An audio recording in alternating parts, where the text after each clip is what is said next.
tous. Donc, Joseph nous propose de commencer, même si on va installer un diaporama en même temps.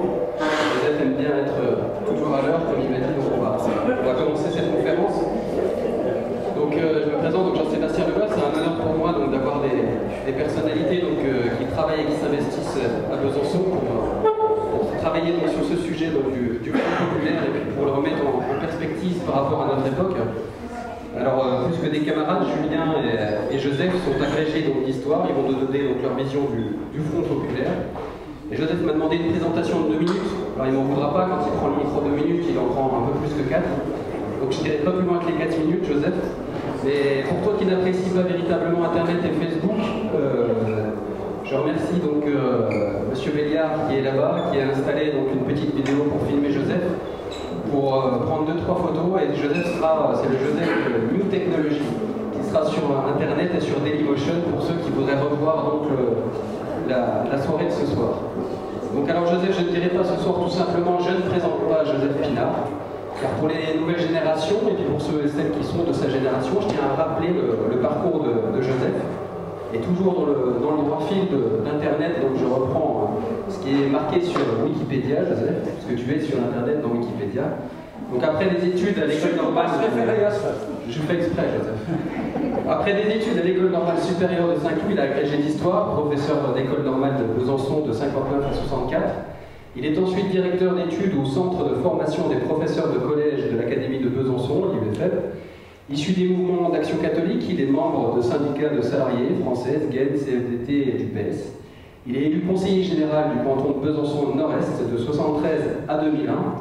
Il est aussi conseiller municipal de Besançon de 1977 à 2001 sous le mandat du maire de Robert Schmitt, puis élu du Doubs, donc du Parti socialiste de 81 à 86. D'ailleurs, je salue les conseillers généraux, Claude Girard, Gilles Morin-Scholler, les élus, les militants engagés aussi qui sont ici, les citoyens que vous êtes engagés dans cette cité.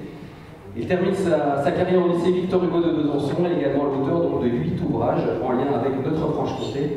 D'ailleurs, je rappelle le dernier ouvrage, donc, Quand la Franche-Comté faillit disparaître, et cette citation ô combien précieuse pour notre siècle de Romain Gary: le patriotisme, c'est l'amour des siens, le nationalisme, c'est la haine des autres.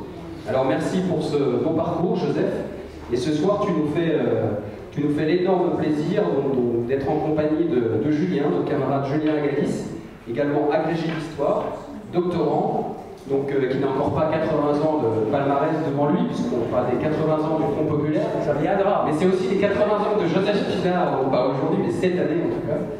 Et donc la même motivation pour Julien, c'est des faits, rien que des faits, pour analyser, décortiquer, tenter d'éclairer, mais sans jamais tomber dans l'à peu près.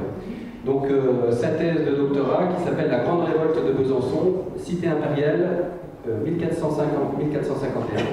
Donc thèse en cours. Donc quelle que soit votre analyse, celle qui vous engage, vous nous permettez de nous éclairer, vous permettez le débat ce soir. Je pense que notre société n'en a jamais eu autant besoin. Donc notamment des débats de fond. C'est ce que vous nous offrez, Monsieur Pinard, Monsieur Lagalis, c'est à vous. Merci.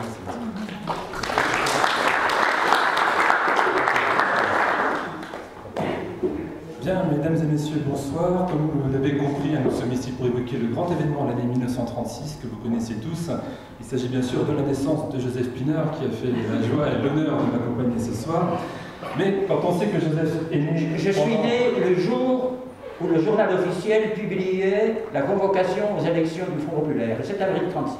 Donc le lien avec la soirée de ce soir, vous l'avez compris, est tout à fait trouvé. Le Front populaire, il occupe vraiment une place à part dans l'histoire de France. Il s'inscrit dans la lignée des grands moments de notre histoire, des grands moments de mobilisation populaire, qui ont changé la vie, en fameux slogan du début des années 1980. C'est un événement sans pareil, politique, culturelle et sociale, aussi bien dans les villes que les campagnes, France métropolitaine et colonies, et une période qui a marqué effectivement son époque. On a tous en mémoire, dans les têtes, des images fortes de cette année-là, l'année 1936, l'image des grèves, l'image bien sûr des balles populaires, de joie, des congés payés, etc. etc. Mais c'est aussi effectivement une pratique politique expérimentale, une expérience politique tout à fait inédite, on aura l'occasion d'en reparler, première femme au gouvernement, lutte antifasciste, réflexion sur la manière de conduire l'action publique dans un pays comme la France dans les années 1930, et c'est ce qu'on va essayer de voir du mieux possible ce soir, en présentant d'abord le contexte général de l'année 1930, le contexte ensuite de l'arrivée au pouvoir du Front populaire, son héritage politique, pour nous aujourd'hui. Joseph interviendra après pour montrer et expliquer dans le détail la campagne très particulière des législatives 36 en Franche-Comté, et plus spécifiquement d'ailleurs dans les circonscriptions du Doubs.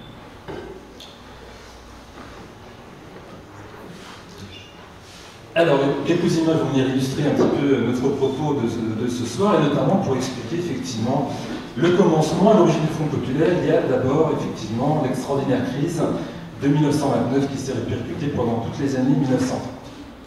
Alors la France occupe une place un petit peu à part dans cette histoire-là. Elle va être touchée par la crise économique bien sûr, mais un petit peu plus tard que d'autres pays. Et surtout la crise va durer beaucoup plus longtemps, et c'est un des facteurs finalement au fond qui va permettre au Front populaire d'accéder au pouvoir. La situation va véritablement se dégrader au mois de mai 1931, avec un nombre de chômeurs qui augmente considérablement, avec également une industrie qui est en panne, une baisse des exportations, etc., etc., etc. Et les solutions traditionnelles de l'État, la France est gouvernée plutôt par le centre droit dans ces années 1930 jusqu'en 1935, les solutions traditionnelles que sont par exemple le protectionnisme, le gel des salaires, la lutte contre la hausse des prix et les hausses d'impôts, toutes ces mesures finalement ne marchent pas et rencontrent également une impopularité croissante.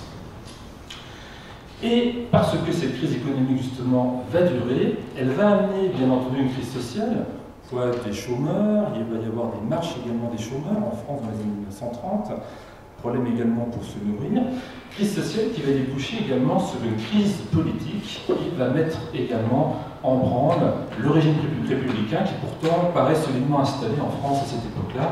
Il remonte effectivement au milieu des années 1870.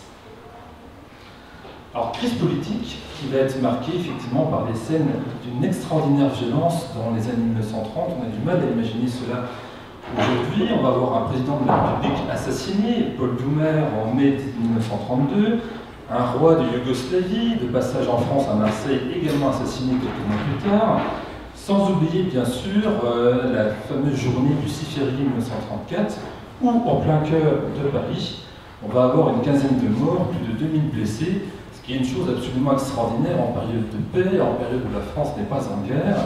Et cette violence-là, elle rejoint une autre idée que celle exposée précédemment, l'idée que la France finalement serait sur la voie du déclin, que cette France ne se serait jamais remise finalement de la guerre de 14-18, que cette France connaîtrait une crise également morale. Pour la première fois, effectivement, la population urbaine dépasse la population rurale en 1931. L'idée qui arrive effectivement à l'esprit, c'est que l'union sacrée n'existe plus, la France est sur la pente descendante, et que cette belle époque, belle époque est une expression qu'on forge à ce moment-là, pour expliquer et évoquer la France d'avant la guerre, mais que cette belle époque, est définitivement oubliée, appartient définitivement au passé et à l'histoire. Et parmi les contestataires, finalement, de la situation politique, de cette situation économique, on va retrouver des paysans, des chômeurs bien sûr, des employés, et également un monde ouvrier qui est certes structuré par les syndicats, par les partis politiques, qui acquièrent une importance importante, mais un monde ouvrier également qui devient extraordinairement méfiant, qui devient également un petit peu renfermé sur lui-même. On en arrive même, le 10 août 1932, à la mise en place d'une loi pour protéger la main-d'œuvre nationale. Je cite par exemple l'article 2 de cette loi: les organisations syndicales et patronales ont le soin de fixer des quotas de travailleurs étrangers dans les entreprises privées. À croire que depuis 80 ans, il y a toujours une malédiction de l'article 2 quand on écrit un projet de loi travail, enfin ça c'est une autre histoire. Merci beaucoup Jean-Sébastien. Quant à cette crise politique des années 1930, effectivement, vous avez mis quelques chiffres locaux à ce Besançon qui montrent bien effectivement la difficulté de trouver du travail et la hausse du nombre de demandeurs d'emploi, notamment à partir de cette année 1931. Le tournant majeur pour le Front populaire, c'est indiscutablement la journée du 6 février 1934, j'en ai parlé un petit peu juste avant, où par l'extrême violence qui s'y est fait à ce moment-là, effectivement, les réactions n'ont pas tardé à suivre. Et dès le lendemain, le 7 février, il y a eu un appel de la part des organisations de gauche et des organisations syndicales à aller manifester, à descendre dans la rue tout simplement pour contester cette violence. pour appeler à lutter contre la peur du fascisme à cette époque-là, et également bien sûr pour défendre la République.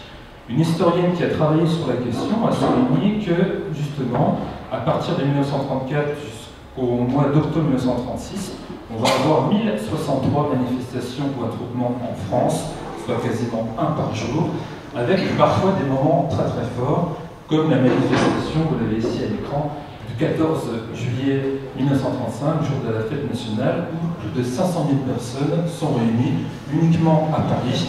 Et on retrouve une symbolique assez étonnante et très intéressante. Ces gens rassemblés font un serment qui rappelle les serments glorieux de l'histoire de France, le serment de 1789 et celui de la Fédération de 1790, serment de rester unis, de se battre pour justement des mêmes objectifs, pour se battre également pour son territoire, pour son pays, et pour des causes qui apparaissent justes. Ce sera le slogan du Front populaire, le pain contre la guerre et pour également la liberté. Alors ces manifestations, elles sont également très très intéressantes. Et dès 1934, on commence à entendre dans des cortèges les cris d'unité, unité d'action, rassemblement, et petit à petit, finalement, cette idée d'une union des gauches, d'une union des forces des gauches progressistes, pour défendre la République et dénoncer la violence, petit à petit, cet appel, finalement, commence à se faire entendre. Alors, c'est toujours plus facile de faire de l'histoire quand on connaît justement la fin de cette histoire, mais réunir les forces de gauche en 1934 ou 1935, c'est tout sauf quelque chose de simple. On n'a pas idée également à quel point la gauche est extraordinairement divisée entre les deux frères ennemis, comme on les appelait à l'époque, les socialistes et les communistes. Le Congrès de Tours est passé par là, quelques années avant, en 1920, et ces deux groupes politiques apparaissent absolument irréconciliables à ce moment-là. Irréconciliables d'abord par l'histoire, les communistes reprochent effectivement la Commune de 1971, le massacre qui en a suivi au mois de mai. Reproche également par une fracture sociologique, une différence de point de vue de la SFIO, l'ancêtre du Parti socialiste et du Parti communiste. Il est vrai que le Parti socialiste, dès 1930, les années 1930 est nettement plus ouvert aux classes moyennes et aux classes progressistes que le Parti communiste. Il est vrai que seulement 17% des députés socialistes élus dans les années 20 sont des ouvriers, et on a ici un point de fracture important entre ces deux grandes familles de la gauche.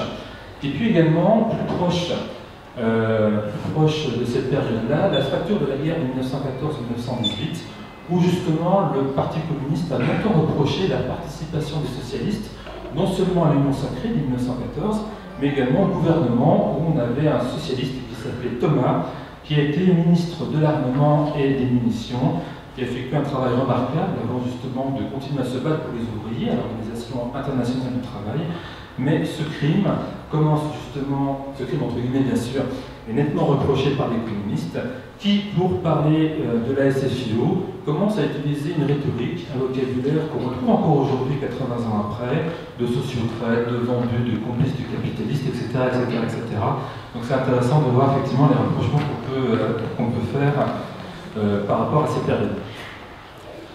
Mais néanmoins, les communistes, effectivement, changent eux de stratégie au milieu de ces années 1930. J'ai risqué une formule peut-être un petit peu provocante, mais elle est néanmoins réelle. Sans Staline à l'été 1934, il n'y aurait sans doute eu jamais de Front populaire en France. C'est Staline qui a imposé aux communistes français de tout faire pour s'entendre avec les socialistes, de tout faire pour s'entendre pour former une majorité, pour exercer le pouvoir. Pourquoi est-ce qu'il change d'avis? Finalement, le combat de classe n'a pas porté ses fruits. La désunion de la gauche a été dévastatrice, notamment en Allemagne en 1933, où, faute d'entente, la voie a été libre pour Hitler et pour le parti nazi. Et à partir de là, finalement, petit à petit, dans les consciences, le Front populaire commence à devenir une idée, le Front populaire commence à devenir quelque chose de concret. Un rapprochement se fait, notamment à l'occasion de cette manifestation du 14 juillet 1935. Un début de programme commence à être pensé également entre toutes ces forces de gauche, qui aboutira au programme commun du 11 janvier 1936, qui s'appelle le programme de revendication du Rassemblement populaire. Et d'autant plus que le Parti radical, qui était le grand parti de la Troisième République, qui gouvernait, pour faire simple, un coup avec la gauche, un coup avec la droite, commence lui par contre à nettement se rapprocher de la SFIO, et on commence à voir possible l'idée justement d'un rassemblement de forces de gauche unies, chose qui n'a jamais existé dans l'histoire de la Troisième République en France. Et après ce programme d'union, après ce rapprochement, on va commencer à assister à la campagne des législatives de 1936, alors, qui est sans doute une des campagnes les plus passionnantes et les plus extraordinaires de tout le XXe siècle et de toute l'histoire politique contemporaine française. Passionnante déjà par l'apparition de nouveautés, notamment par la bipolarisation de la vie politique, qui devient une réalité dans ces années 1930. Aujourd'hui, on y est extraordinairement habitué par la Cinquième République. Donc, on a peut-être une formation de 3 partis qui se dégagent aujourd'hui du Front National. Pendant très longtemps, cette bipolarisation elle a été la clé de voûte de la Cinquième République. Et bien, elle commence à émerger au tout début, au milieu de ces années 1930. Innovation également dans la manière de faire campagne.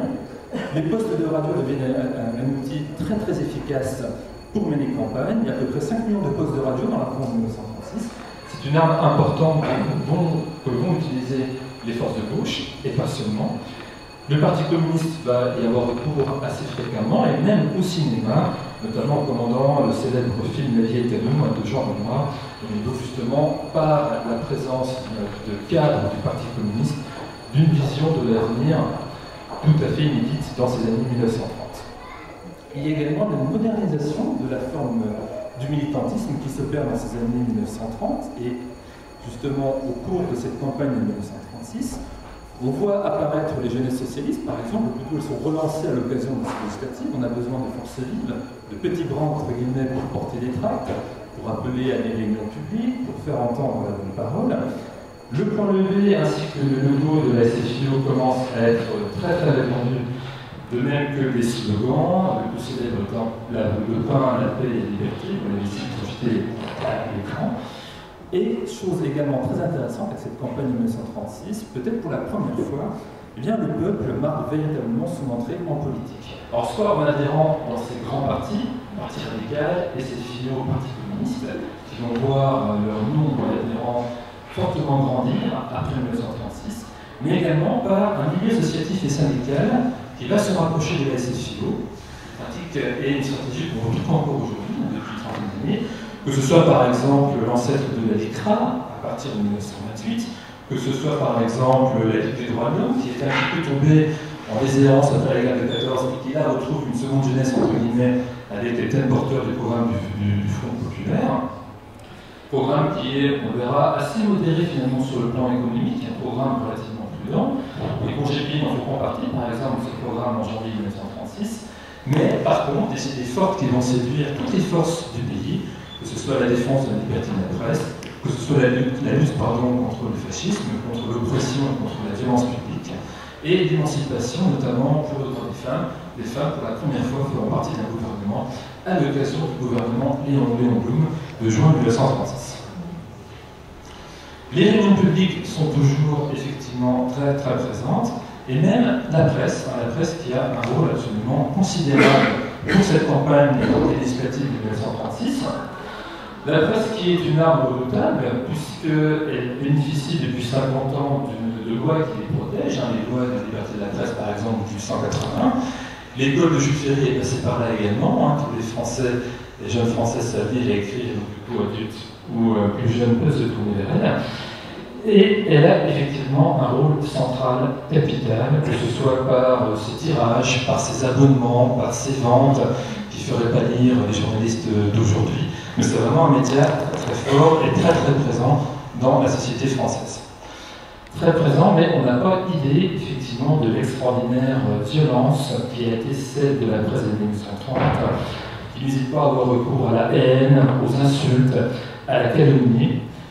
Dans les journaux de droite, c'est pas surprenant, mais chose plus nouvelle à l'époque dans les journaux d'extrême droite, que ce soit des titres connus partout, Gringoire, etc., etc., etc.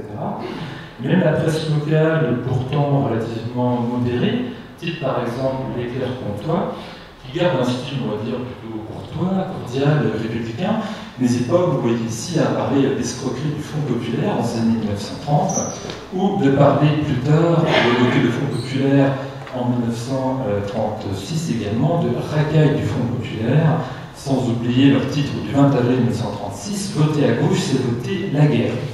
D'autres grands quotidiens de Besançon, le Petit Comtois, lui aussi, effectivement, se laisse prendre un petit peu au jeu, peut-être pas de manière aussi virulente.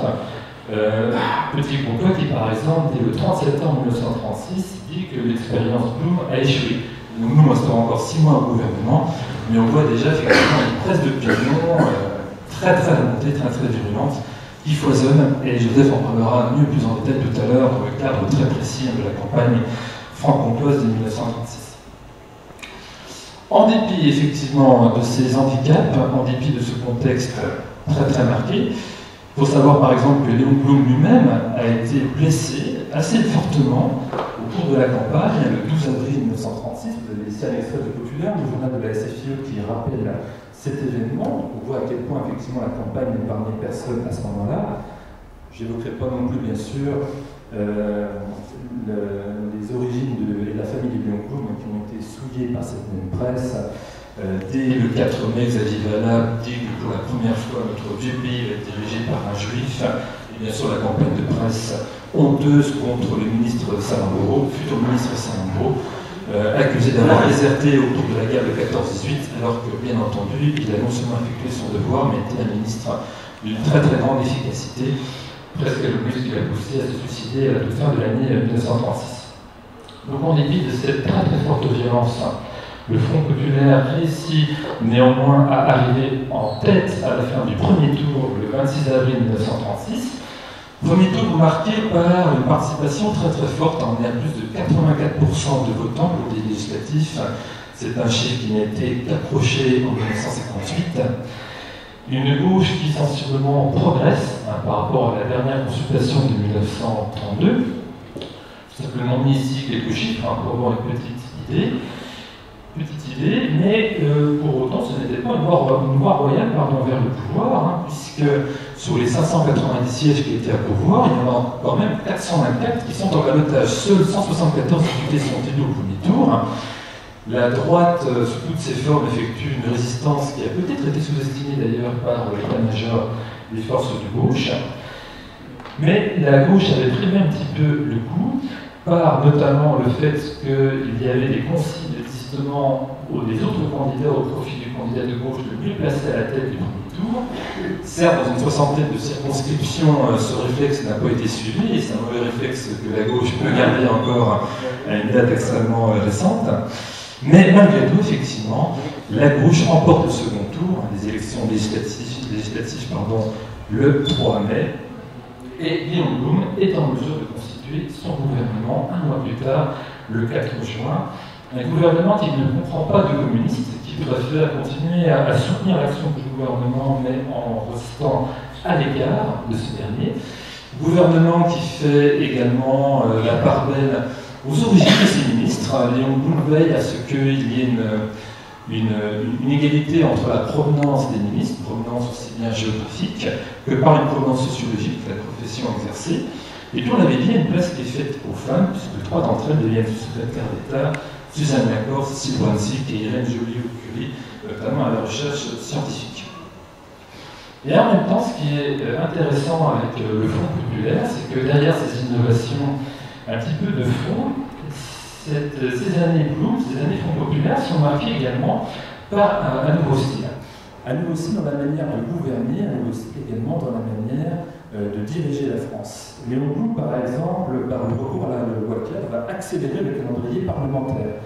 Les principales mesures, on va le voir, vont être prises très rapidement, de manière à pouvoir mettre en place le plus rapidement possible son programme et de s'adapter au contexte très particulier, on verra ça, des grèves de mai-juin 1936.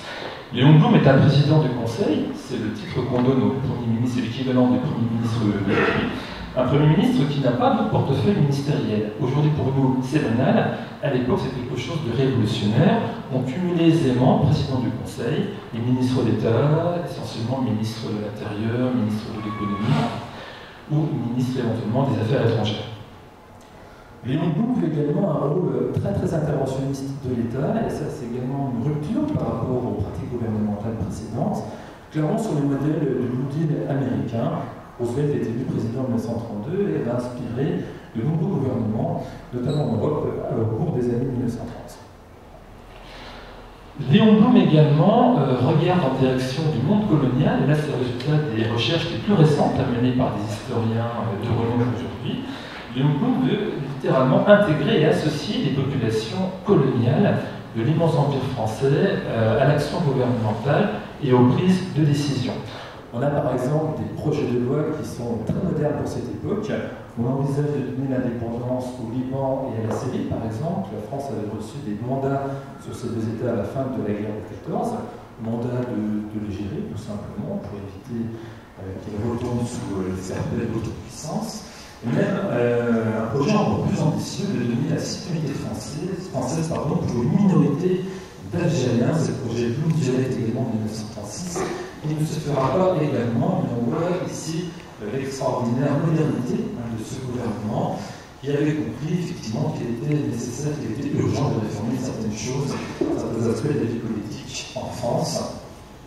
Même si il est vrai également que l'expérience politique du Front populaire a été brève, a été ponctuée d'échecs, peut-être d'insuffisances, on en parlera, mais au bout du moins, elle a été extraordinairement marquante dans l'histoire de la gauche et même plus largement dans l'histoire de la France.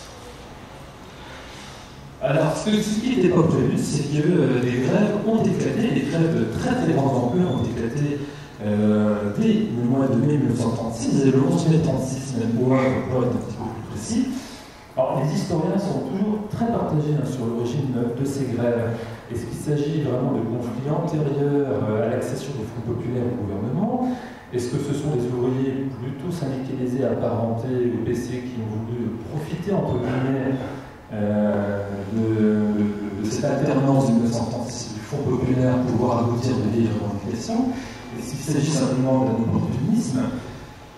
Beaucoup de discussions toujours aujourd'hui sur ces grèves, mais en tout cas, le fait est qu'elles sont extrêmement massives. En France, on compte jusqu'à 12 000 sur son territoire en juin 1936. Plus de 2 millions de grévistes sont effectivement dans les usines qui sont occupées également pour la première fois dans l'histoire de France, d'où les scènes joyeuses, qu'on évoquait dans l'introduction, des scènes de franche camaraderie, des scènes de bal, des musettes, etc., où on écoute de la musique et on fait même appel à des troupes de théâtre. C'est le cas par exemple de la troupe Octobre de Jacques Prévert qui fait ses premières guerres en quelque sorte dans les usines occupées de la région parisienne à l'été 1936.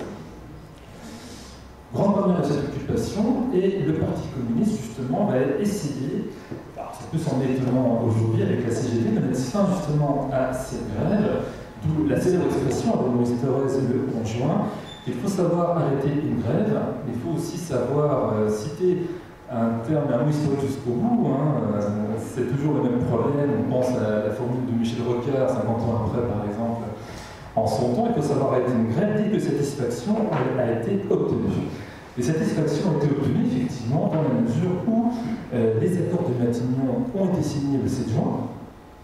Accords de Matignon qui amènent, pour faire simple, et comme principale mesure, des hausses de salaires importantes, entre 7 et 15% environ pour les employés, l'apparition des conventions collectives, quelques heures plus tard, également la discussion à propos de la baisse du temps de travail de 48 à 40 heures, et bien sûr les 2 premières semaines de congés payés, même si certains historiens ont prouvé qu'il y avait des ouvriers en France qui pouvaient bénéficier déjà de vacances, de jours chômés dès les années 1919-1920, mais cette mesure, bien entendu, va être généralisée à l'ensemble du territoire français. Il y a également, bien sûr, comme grande nouveauté ici, et ça ferait sans doute rêver nos dirigeants actuels, la proposition d'une concertation entre patronat et syndicats, quelque chose qui est également plutôt révolutionnaire pour cette époque-là, et qui, malgré tout, va néanmoins porter ses fruits, tellement bien même qu'on va voir que le Front populaire a gardé ce rôle d'interventionniste dans l'économie et aura même un rôle régulateur qui servira, bien des années après, non seulement au programme du CNR, du programme des résistants, qui va aboutir au-delà justement à la fondation de la 4e République, qui est un régime tout décrié aujourd'hui, mais qui reprend la manière de penser du Front populaire et qui va poursuivre en quelque sorte son action avec notamment l'instauration par la suite de la sécurité sociale par exemple, et la poursuite des nationalisations que Léon Blum avait initiées dès l'été 1936. Alors, ce qui est très intéressant également avec le Front populaire, c'est que son contact avec les forces libres, on en parlait tout à l'heure, forces libres ouvrières, forces libres issues du syndicat, du milieu associatif, du milieu également des différentes ligues de l'enseignement, ligues des droits de l'homme, etc., Eh bien, ce contact a sans doute donné beaucoup d'imagination au Front populaire. Et si on pourrait faire un zoom, pour ne pas être trop long, ce serait sans doute sur sa politique culturelle, qui marque effectivement là aussi une autre rupture dans la pratique du pouvoir. Un homme sans peut-être mieux incarné que les autres, c'est le ministre Léo Lagrange, dont vous avez le portrait ici projeté. Léo Lagrange, qui lui souhaite démocratiser l'accès au sport, et notamment en ayant une action qui porte également sur le sport, mais aussi sur l'éducation et sur la culture. Son ambition est de donner un sens à ce temps libre, de donner du sens également à l'existence humaine, c'est ce qu'on trouve également dans la presse de cette époque-là. Et la citation de son chef de cabinet de l'époque, que vous avez ici à l'écran, est assez symptomatique, effectivement, représente assez bien cet état d'esprit, cette grande volonté interventionniste du Front populaire. Quelques exemples justement par rapport à ces actions. On pourrait citer par exemple l'implication du gouvernement dans ces projets, que ce soit par les infrastructures sportives. Le stade de Besançon porte le nom de Léo Lagrange, de la transition de Trouvé. 235 stades par exemple ont été mis en chantier entre juin 1936 et avril 1937. Alors certes, la France organise le mondial de football en 1938, mais ces stades sont destinés avant tout aux collectivités locales, aux établissements scolaires et aux municipalités. Un Front populaire qui ne veut pas également promouvoir une culture officielle, par ce que peut faire d'autres régimes ou ce que font d'autres régimes entre dans les années 1930, mais va se faire le défenseur de l'art, aussi bien l'art le plus classique qui soit, comme par exemple des horaires aménagés, des tarifs réduits pour le musée du Louvre par exemple, et tout en prenant modèle sur des formes beaucoup plus liées à l'avant-gardisme. C'est l'inauguration du Palais de Tokyo en 1937 par exemple. C'est l'exposition des tableaux de Guernica pour la première fois à Paris, à l'occasion de l'exposition universelle qui a lieu également en 1937, sans négliger le patrimoine et l'histoire, avec par exemple le musée des arts et des traditions populaires qui voit le jour lui aussi durant le Front populaire. Le Front populaire a un rapport également très intéressant avec l'histoire, et notamment avec la Révolution française, pour cette partie politique de l'histoire de France. La Révolution française reste sans doute le moment ultime, le moment référence pour eux, pour cette génération d'hommes politiques, et pour ceux qui sont le plus à gauche de la SFIO et pour le Parti communiste. C'est même sans doute le troisième temps fort dans l'histoire européenne, voire même mondiale. Il y a eu 1789, il y a eu 1917 et il y aura désormais 1936. Cette volonté véritablement de changer le monde, cette volonté de faire table rase du passé prend vraiment sens en France. On peut le dire avec l'expérience du Front populaire dès 1936. Alors, bien entendu, en dépit de cette, on a vu de cette ambiance festive, en dépit de cette adhésion par les résultats électoraux, il est vrai que le bilan peut être effectivement contrasté, même si les historiens et économistes aujourd'hui continuent de le débattre, et on trouve autant de détracteurs des résultats du Front populaire que d'économistes et d'hommes politiques, d'historiens, pour le soutenir. Alors certains disent que les 40 heures ont été la pire erreur finalement commise par ces gouvernements. Un immense économiste, Alfred Sauli, qui est contemporain des années 1930, va jusqu'à dire que cette mesure a bloqué l'économie en pleine reprise et que c'est l'acte le plus dommageable de toute l'histoire de France depuis la révocation de l'édit de Nantes par Louis XIV. Vous voyez à quel point on va effectivement pour décrier cet héritage économique. Alors certes, il y a eu des difficultés des entreprises qui sont réelles. Le chômage a demeuré élevé, 800 000 chômeurs encore en France à la fin 1936. Il y a eu des embauches quand même grâce à cette mesure, notamment dans l'automobile. On en reparlera peut-être tout à l'heure avec le cas de la Franche-Comté par exemple. Mais ces difficultés, elles sont plus liées à des problèmes structurels, à des problèmes lourds que directement à l'application du Front populaire. Il a fallu reconvertir l'industrie de guerre après 1918, ce qui n'était pas chose aisée. La guerre est passée par là, on a eu une carence de main-d'œuvre très très forte dès les années 1920. Entre 14 et 18, la France perd en moyenne 950 hommes par jour, j'ai bien dit par jour, des hommes plutôt jeunes, des diplômés, des militaires, des chefs d'entreprise, etc., etc. Donc une main-d'œuvre qui a manqué et que la France a du mal à reconstituer en dépit de son empire colonial, en dépit des mesures politiques à reconstituer à cette époque-là.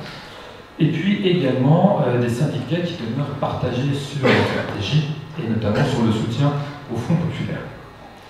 Mais on a quand même des historiens qui soulignent les avancées capitales de ce Front populaire.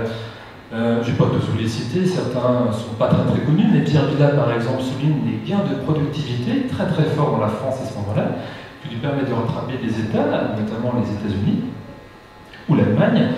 Il y a également d'autres travaux qui soulignent la rationalisation du travail, le fait que la France a pu mieux justement appréhender le taylorisme, le travail en usine, notamment par cette concertation, et l'implication des ouvriers dans ces conventions collectives par exemple, et puis surtout de montrer que le Front populaire ne pouvait rien contre des mesures un petit peu plus basses, comme par exemple la fuite des capitaux. La Suisse est déjà un Eldorado dans les années 1930.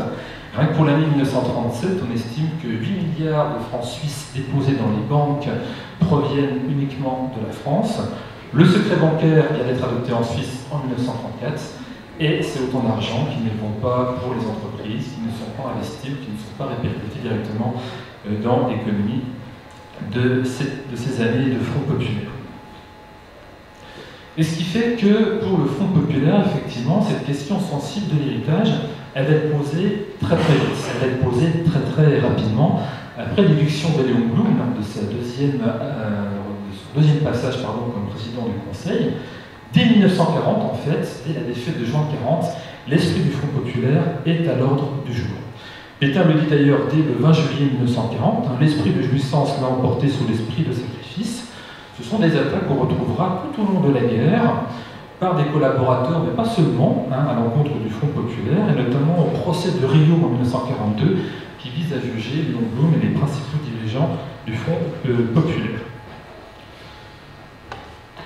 Pétain souhaite effacer effectivement ce souvenir et trouver du coup un prétexte facile pour expliquer la défaite de 1940.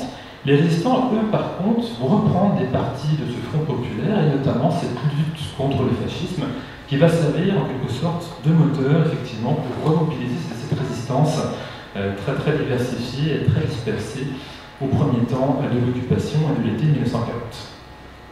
Et donc finalement, à cette vieille idée qui repose selon laquelle, pas étonnant qu'on ait perdu la guerre parce que les gens étaient sur la plage pendant que les Allemands réarmaient et commençaient à tester leurs chars sur les autoroutes en Pologne, finalement cette idée elle ne tient absolument pas. Les chiffres sont là pour le prouver. Depuis une trentaine d'années, les archives sont beaucoup plus accessibles, les comparaisons peuvent être faites, et qu'est-ce qu'on voit par exemple à l'aide de ce graphique? On voit que la production d'armement elle est en hausse, à partir de l'année 1936.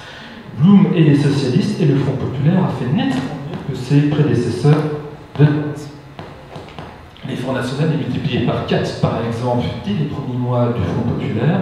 C'est quelque chose que l'on ne sait pas assez, mais pour lequel tous les historiens, alors là aussi bien de gauche que de droite, sont d'accord pour souligner. Pierre Cotte, par exemple, va développer un vaste programme de modernisation, par exemple, du matériel de combat de la France. 1500 avions de combat vont être mis au point dès le début de l'année 1938. Pierre Cotte est ministre de l'air du Front populaire et il est aidé par un jeune homme, un directeur de cabinet que la France va apprendre à connaître un petit peu plus tard, un certain Jean Moulin qui l'aide continuellement justement dans son effort de modernisation. Contrairement, là encore, à une certaine idée reçue, Blum n'a jamais sous-estimé le danger allemand, j'ai envie de dire le danger hitlérien de ces années 1930. Les historiens comme Robert Frank pensent même qu'il était prêt à aller pour cela au combat. Blum distingue très bien les Allemands de 1914 des Allemands de 1933. Blum est soucieux également de ménager les Anglais. Il fait partie de cette génération qui a vécu la guerre de 14-18, qui a vécu le poids des alliances, qui sait qu'un pays allié à un autre par une déclaration de guerre peut se retrouver en guerre bien malgré lui. On a encore 6 millions d'anciens combattants en France en 1936, ce qui représente un poids considérable, aussi bien un poids social qu'un poids économique, mais qu'un poids politique. Ce sont des électeurs également dans ces années 1930. Et voilà également une idée à rétablir sur le rapport entre le Front populaire et la géopolitique européenne des années 1930. Il y a également des attaques récurrentes par rapport à la position de Blum et du Front populaire sur la guerre d'Espagne. On sait que Blum souhaitait effectivement une intervention, mais ce sont plutôt les radicaux qui étaient contre. Blum a besoin de ce parti radical, même si la CFIO est devant lui aux élections de 1936. Le parti radical représente une centaine de députés. Sa présence est indispensable pour maintenir le Front populaire et pour rester majoritaire à l'Assemblée. Blum, néanmoins, va atténuer la surveillance au niveau des Pyrénées, ce qui va permettre aussi bien à Pierre Cot d'avoir un soutien et d'apporter un soutien au nom de la France aux insurgés espagnols, des armes, des vivres, des combattants également, tout en accueillant, et là encore, des réfugiés en provenance d'Espagne, des républicains espagnols. Plus de 2000 Catalans, par exemple, dès août 1936, sont accueillis en France. À la fin de 1938, 40 000 réfugiés sont justement présents également sur le territoire de la France métropolitaine. Dernière attaque également qui se fait jour dès les années 1940 et encore aujourd'hui, c'est le rapport entre le Front populaire et l'Italie de Mussolini, avec l'idée que Mussolini a été socialiste dans sa jeunesse, et on voit jusqu'où peut mener le socialisme, certains n'hésitant pas aujourd'hui encore justement à rapprocher l'attitude de certains députés socialistes, comme les Frondeurs, à comportement de l'extrême gauche, qui lui-même parfois est rapproché même de l'extrême droite aujourd'hui. Donc on voit qu'il se noue parfois des liens un petit peu bizarres. Il convient de faire une mise au point effectivement à ce sujet, d'autant plus que les rapports entre la France et l'Italie pendant une bonne partie du XXe siècle sont plutôt bons. Ces deux pays étaient alliés, par exemple, au cours de la guerre de 1914. Entre 1915 et 1918, la République française a trouvé soutien et a été contente d'avoir le soutien du royaume italien au cours de ces années de guerre. Au début des années 30 également, la droite comme la gauche cherche plutôt à ménager Mussolini. Mussolini est un dictateur effectivement qui fait peur, est un dictateur qui prend des mesures sociales effectivement que l'on ne peut que condamner, c'est évident, qui a recours à la violence politique. C'est chemises brunes par exemple que l'on se doit de condamner, mais Mussolini par exemple n'a pas encore adopté de loi raciste et antisémite en Italie au début des années 1930. Mussolini s'est exprimé contre l'Anschluss au printemps, au mois de mars 1938. Et dans ce contexte extraordinairement tendu de ces années 1938, l'Italie peut peut-être, par son inimitié avec l'Allemagne, demeurer un soutien ou un point d'appui qu'il ne faudrait pas négliger en cas de déclaration de guerre, même si le processus, comme on le sait, aboutira à une autre alliance et à une autre destinée, mais ceci n'est pas notre propos. Et en fait, finalement, ce paradoxe est celui qu'un des ciments du Front populaire était sans doute l'antifascisme, qui commence à gauche dès le printemps 1934, on pourrait même dire dès 1933, puisque certains hommes politiques et certains partis ont accueilli justement des militants allemands, socialistes persécutés par les nazis, dès mars 1933, par des juifs persécutés également qui quittent l'Allemagne, qui sont reçus en France. Mais finalement, le Front populaire a vécu un petit peu les contradictions de cette lutte contre le fascisme.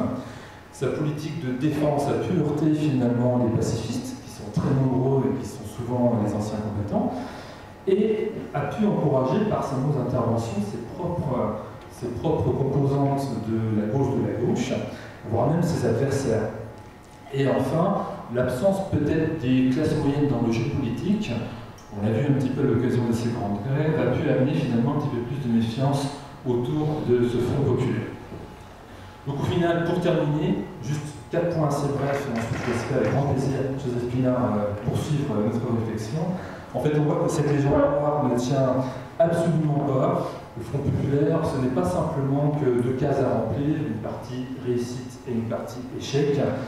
Il faut l'envisager sous toutes ses dimensions, un mouvement politique, mais aussi social, culturel, qui a quasiment tout changé dans l'histoire de France, qui comprend également des forces de progrès, mais des forces de résistance, des forces de peur, des forces un petit peu paradoxales, qui sont souvent celles que la gauche rencontre en exerçant le pouvoir. On peut quand même parler de révolution politique. La question est posée d'ailleurs dès les années 1930, et on le voit par les conquêtes sociales de 44, 45 et 46, qui sont le prolongement finalement du premier travail initié par le Front populaire. Et même en 81, l'essentiel du pouvoir de Mitterrand, les premières grandes mesures, celles de Pierre Mauroy, reprennent en partie la philosophie de ce Front populaire. Ça permet de l'associer également, puisque le 8 juin est la disparition de Pierre Mauroy il y a 3 ans déjà. Le Front populaire également accorde un temps nouveau, celui de l'union possible entre les principales forces de la gauche, Ce qui semblait impossible dans les années 1920 devient envisageable dans les années 1930, et on le retrouvera par la suite à partir des années 1980. Bloom est socialiste, bien sûr, mais c'est avant tout, et on le sait par toute sa correspondance qui a été conservée, qui a été éditée, par ses notes, que c'est un homme très attaché à la culture républicaine, que c'est un homme qui est toujours à la recherche du consensus et du meilleur compromis. Et enfin, ce Front populaire français, il a une résonance européenne, on l'a dit, avec ses liens vis-à-vis des réfugiés allemands, espagnols. Il y a eu un Front Popular en Espagne également en 1936, mais qui a même eu une résonance mondiale. Le Sénégal a connu un Front populaire dès 1936, puis le Chili en 1937. Un mouvement de résistance allemand à Hitler s'est lui aussi appelé le Front populaire. Donc on voit finalement que derrière ce projet politique, il reste la force des mots, celle qui nous réunit également ce soir. Faire front, c'est attaquer quelque chose, c'est se réunir, se rassembler au profit de quelque chose pour défendre de très très fortes valeurs. Ce qui fait véritablement de ce Front populaire une aventure politique unique dans l'histoire de France, devenue même presque mythique, et qui a permis, on peut le dire, de changer la vie. Il reste pour la gauche le symbole de l'union, et a durablement marqué les consciences françaises, jusqu'à devenir, y compris en 2016, un puissant mythe mobilisateur. Il suffit de demander à un ministre actuel de l'économie, quand il prononce ces mots parfois de manière un petit peu inappropriée dans un endroit avec du public, finalement, ce mot peut rappeler effectivement beaucoup de souvenirs. Pour terminer, je ne citerai pas Victor Hugo, même si nous sommes à Besançon, une très belle formule de Louis Aragon, qui a résumé l'année 36 par cette magnifique formule. Le soleil couleur de maïs ne s'est pas couché de l'année sous nos pancartes promenées. Voilà, je vous remercie de votre participation.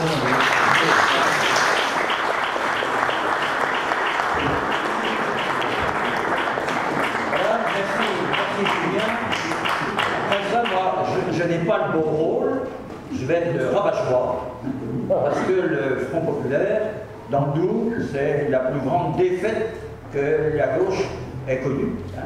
Si on regarde juste en 1940. Avant 14, en 1912, il y a 7 sur 8 des parlementaires du Doubs qui sont de gauche, qui sont radicaux. Et puis, le 5e, c'est Marc Boustier, qui est un républicain modéré, mais qui n'est pas modérément républicain.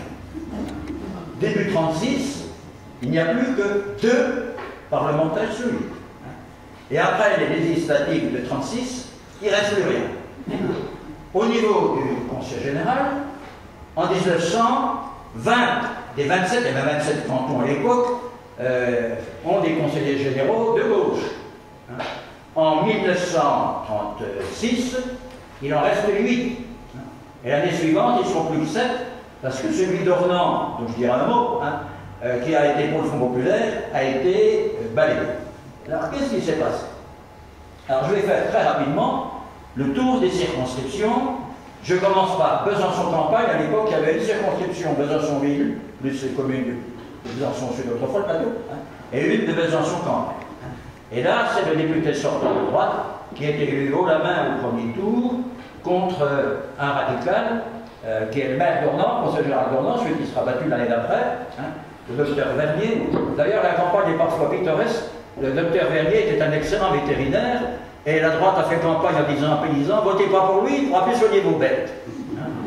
Dans la circonscription de Montarier, qui à l'époque ne comporte ni le Russet, ni Pierre Fontaine, ni Verset. C'est le sortant de droite qui a été élu également au premier tour, contre le docteur Charlin radical, et le socialiste Raymond Vautier, maire de Fontarier, a été candidat pour la première fois, il a fait un score honorable. À Bob-les-Dames, c'est le fief de Marc Boustier. Son père avait été élu en 1889, investi par les Républicains pour battre le dernier député royaliste du Doubs. C'est donc Léonel qui lui a succédé, le fils. Et il y a un fait nouveau, il a contre lui un candidat démocrate chrétien, mais il l'emporte le deuxième tour. Alors restent les 2 circonscriptions qui vont connaître un véritable tremblement de terre. Alors, il y a d'abord Montbéliard. Alors, c'est l'arrondissement administratif, c'est-à-dire qu'il comporte aussi les communes de Mèche du canton de Mèche et même du canton du Russie. Alors le populaire disait, cette circonscription pouvait se targuer d'être la plus républicaine de France, n'ayant jamais eu un seul élu réactionnaire. Et c'est vrai qu'une des grandes figures de la République, Viette, avait été élu sans concurrent, de seul candidat. En 1880, en 1893, il meurt 2 mois après, c'est son neveu qui est candidat sans concurrent.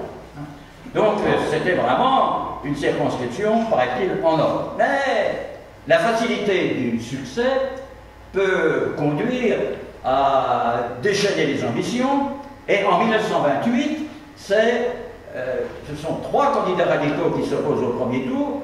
Du coup, le socialiste passe avant eux, c'est la première fois qu'un socialiste arrive en tête d'un Doubs, et il sera élu au second tour.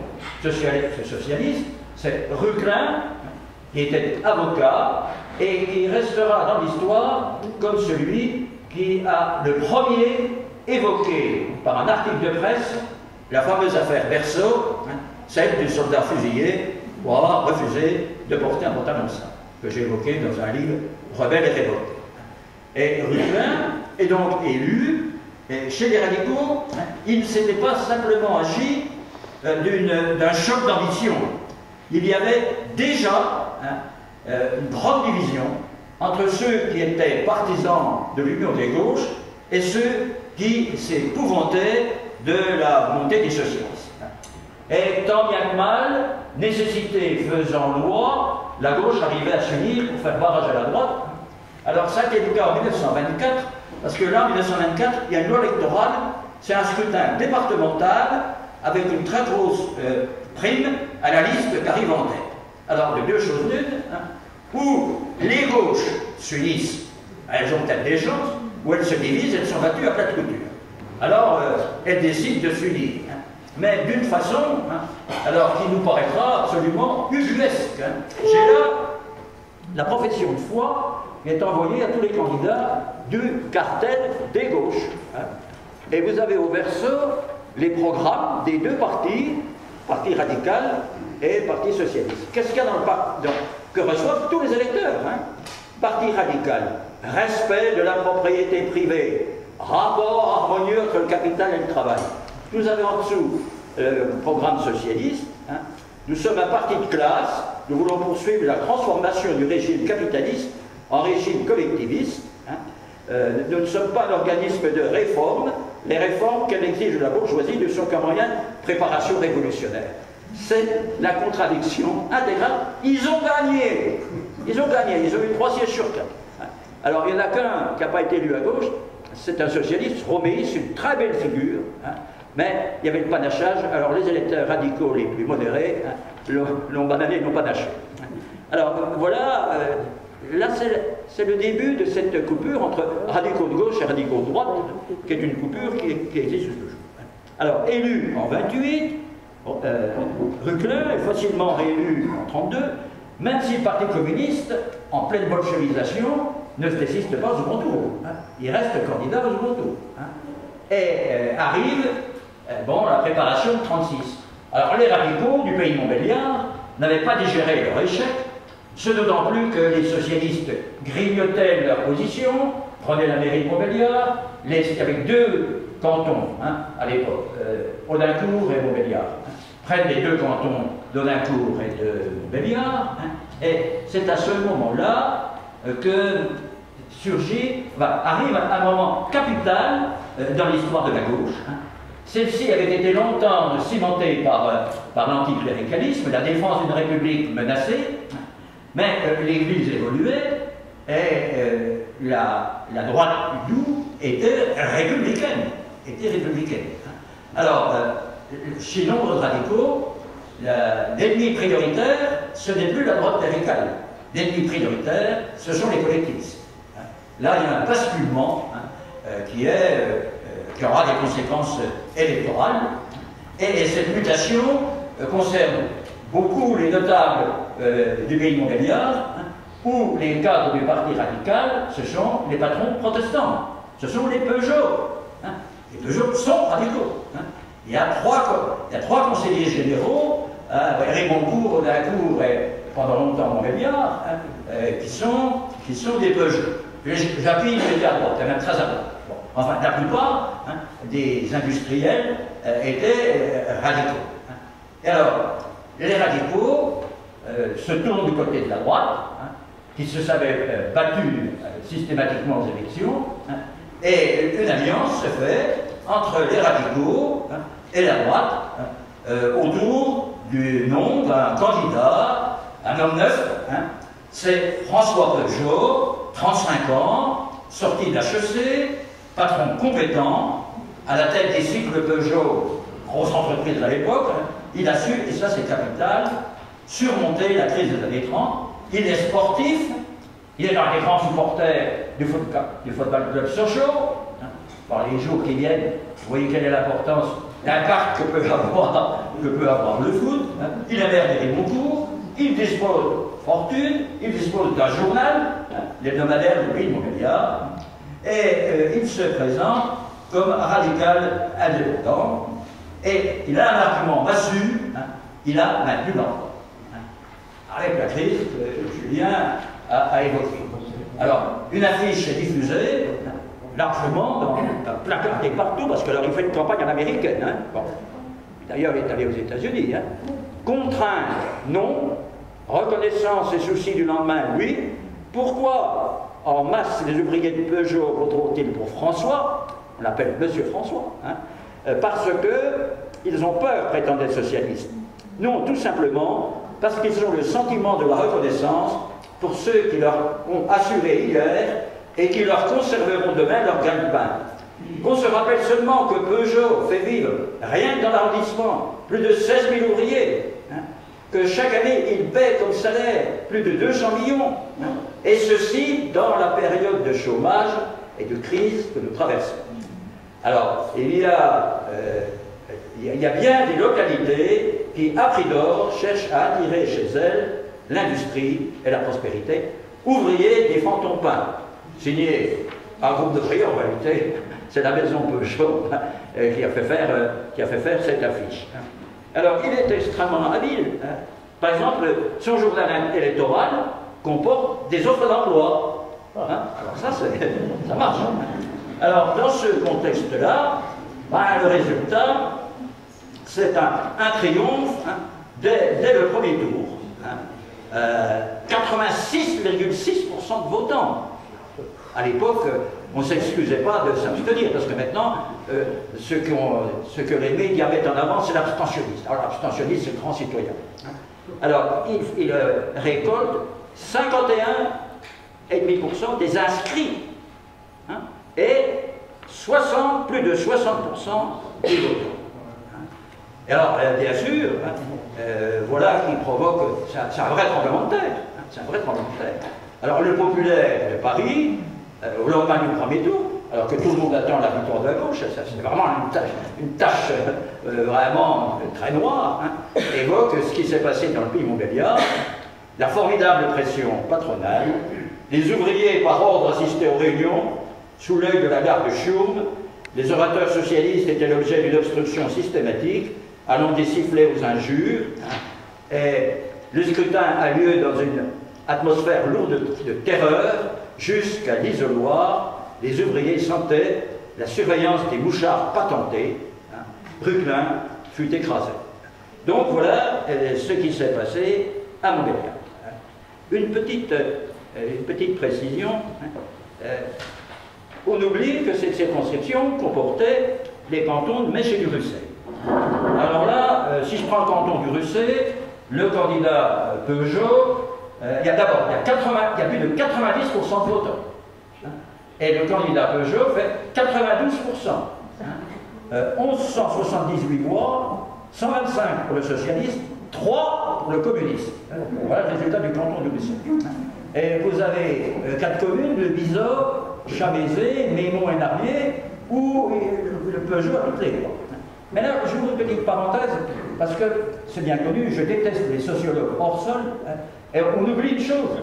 On dit, voilà, quand Robert Schink a été élu maire du Russey, pour la première fois en 1959, on a dit, c'est un événement sans précédent. Mais les gens avaient l'habitude de voter pour un protestant. Ça n'enlève rien au mérite de Robert, qui était très grand. Hein. Ce qu'il a fait au lycée, le courage qu'il a eu, je suis bien placé pour le savoir. Hein. Mais quand il y avait des élections, en chair, les curés disaient c'est bien malheureux. Il faut voter pour le protestant pour ne pas avoir à voter pour le franc-maçon.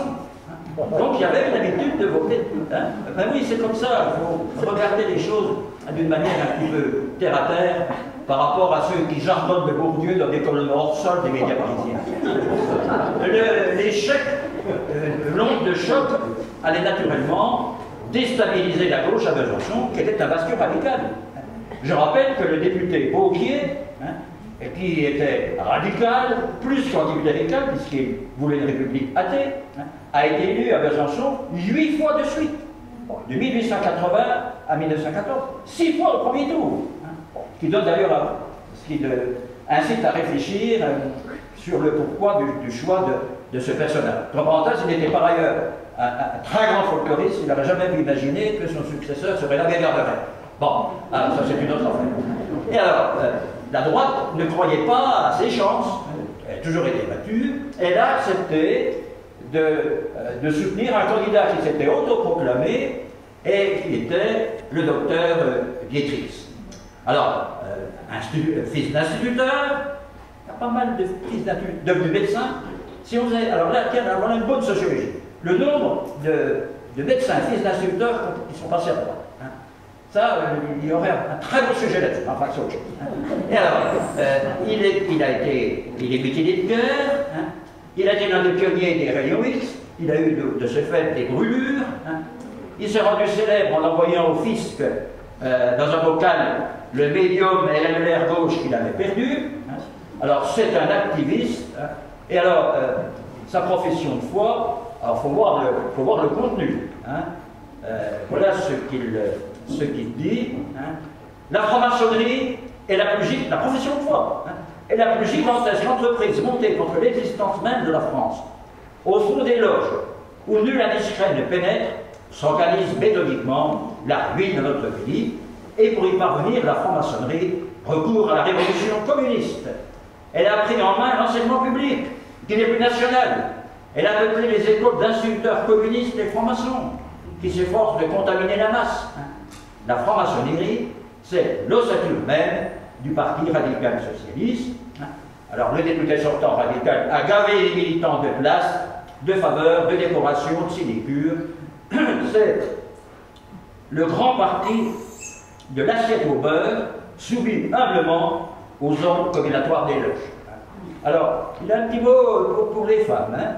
D'abord, il veut la réforme fiscale, il dit l'inquisition fiscale, tout ça, parce qu'il y avait des gens avec le fisc. Hein.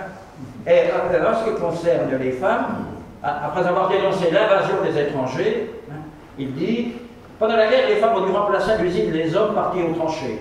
Beaucoup d'entre elles ont continué de tenir leur emploi. Or, la place normale de la femme est au foyer, où sa présence est génératrice d'ordre, de bien-être et d'économie. » Et sa profession de foi se termine.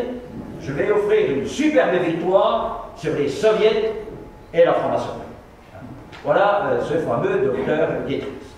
Et s'il met en avant son hostilité à la franc-maçonnerie, hein, il est muet sur son antisémitisme. Alors, tu as montré hein, l'histoire de l'agression de Blum. Hein. Blum a été agressé à Paris, il a failli être lynché. Hein. Bon. Et alors, docteur Dietrich publie un article dans la presse hein, intitulé « Il ne fallait pas qu'il gagne ». Hein, ouais.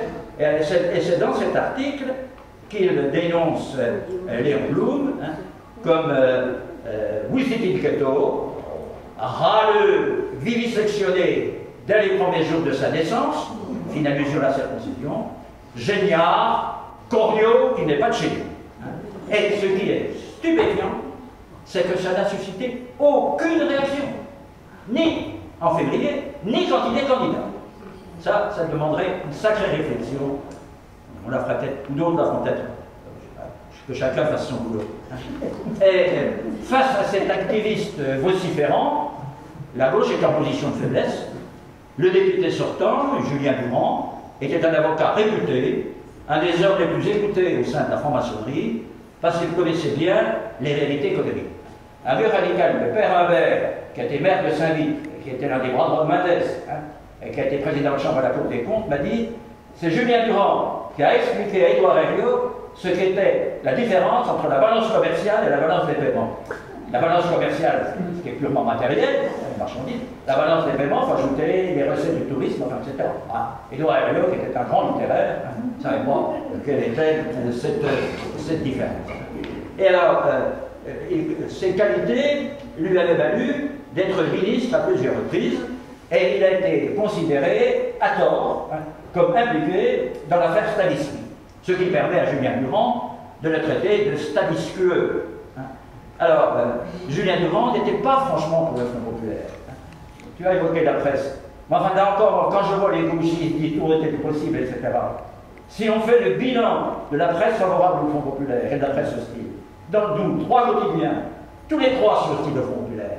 L'Éclair Comtois, qui est le journal ultra-clérical, La Dépêche, qui est le journal centriste, et le Petit Comtois, qui est le journal de la gauche. Le Petit Comtois, mais pas pour le Front populaire. Et Julien Durand était très réservé parce qu'il estimait, et n'avait sans doute pas tort, que le programme était muet sur la défense nationale. N'oublions pas qu'en mars 1936, Hitler a envahi la rive gauche du Rhin. Bon, la rive droite. Oui, la rive droite. Bon. Et c'était un double État. Et il était concurrencé par un genou socialiste, âgé de 32 ans, un certain Jean Mingeot, et qui affrontait le suffrage universel pour la première fois.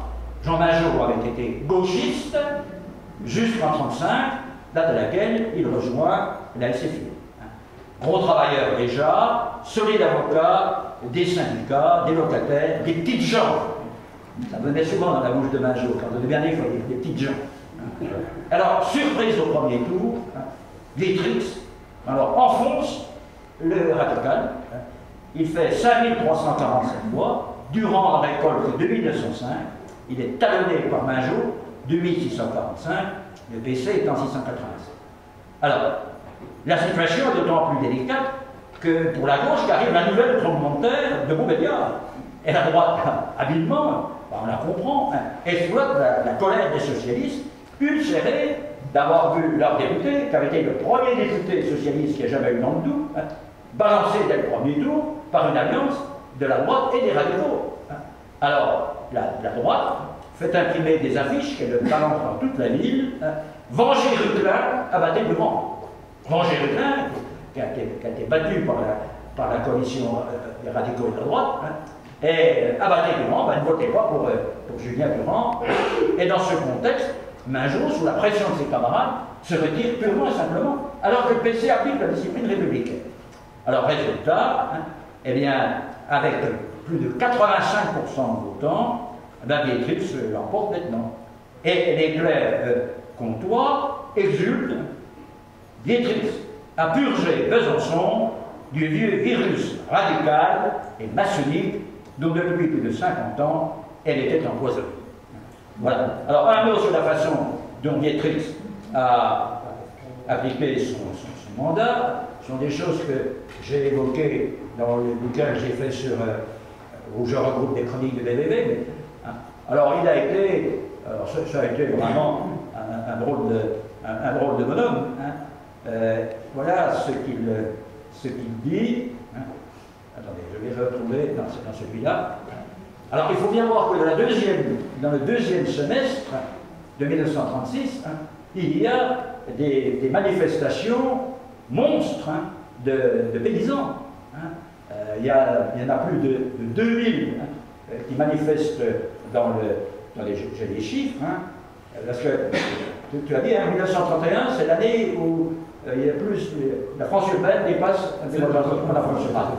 Non, les paysans, 2500 paysans à Morteau, 1500 à Besançon, 2000 à Mèche, 3000 à Montarlier.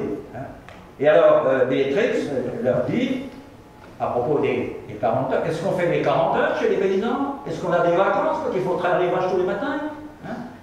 Les rigolards, les fatigués, les fainéants souhaitent que ça dure.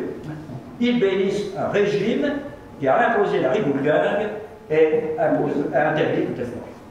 Voilà comment il s'adresse au monde paysan.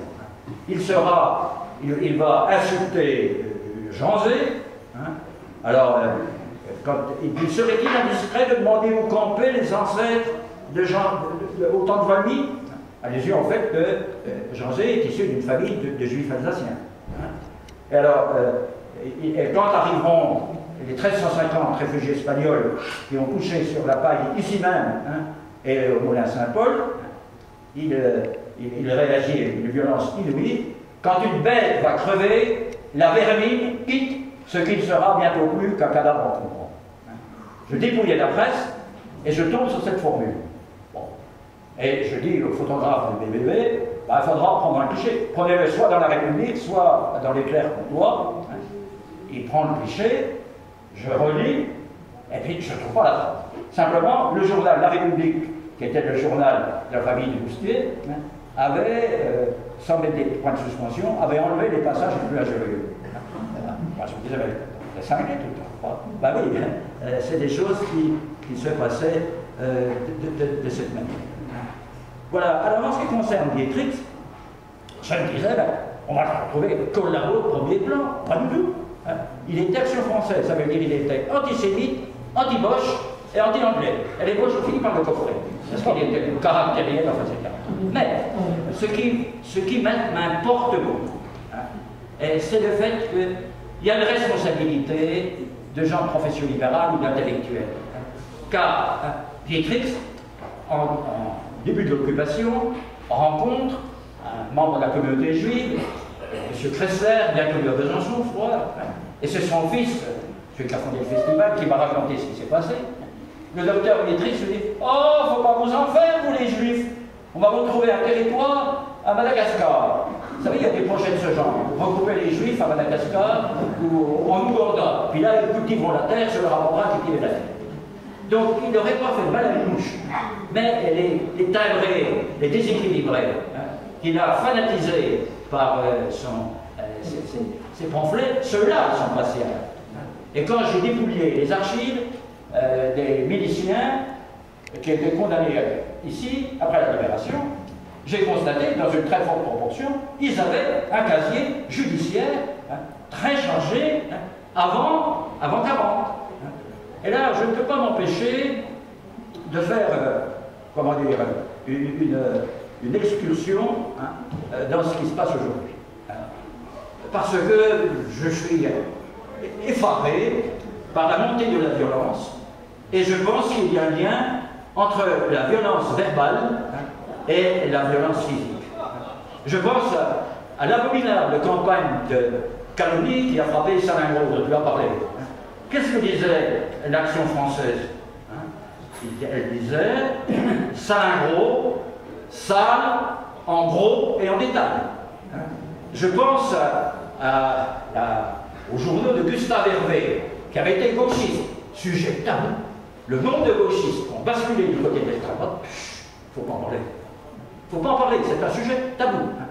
Gustave Hervé était venu ici au Cursal. Il était venu dans un meeting socialiste contre l'armée. Il a déculotté l'armée qui traîne le canard socialiste.